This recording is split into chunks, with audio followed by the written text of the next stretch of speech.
Hey, Gary Bird with SMC National here. Got a video for you today, some questions that you should be asking about your marketing before you start marketing. Today, what I want to go through is the difference between long buying cycle and short buying cycle patients. You see, there's really only two kinds of patients out there. There's the patients that are going to act right away, and there's patients that are going to act over long periods of time. So let's work through those.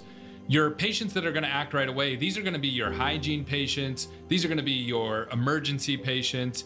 These are patients that literally are making a decision just based on availability and location and reviews. And it happens really quick. When I say really quick, if I got a tooth pain today that I needed to take care of, I'm probably going to get into a dentist today to take care of that. If I need to get my teeth cleaned, maybe I got a couple days runway there. But the decision of where they're going to go get that dental work done is happening in a very, very short window of time. We're talking about minutes. They're doing their Google search, they're doing their research, and within a couple minutes, they're making that decision.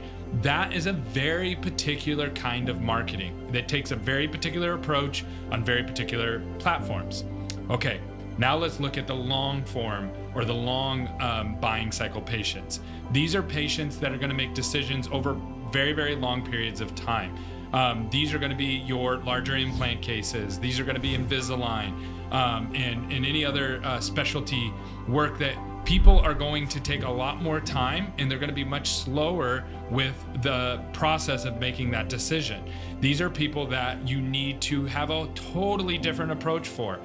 If you try to use the same approach for those two patients, there's no chance that you're going to be successful with both. Only one of them will work. Also, the process for how you manage those patients as they come through your office is going to be totally different as well.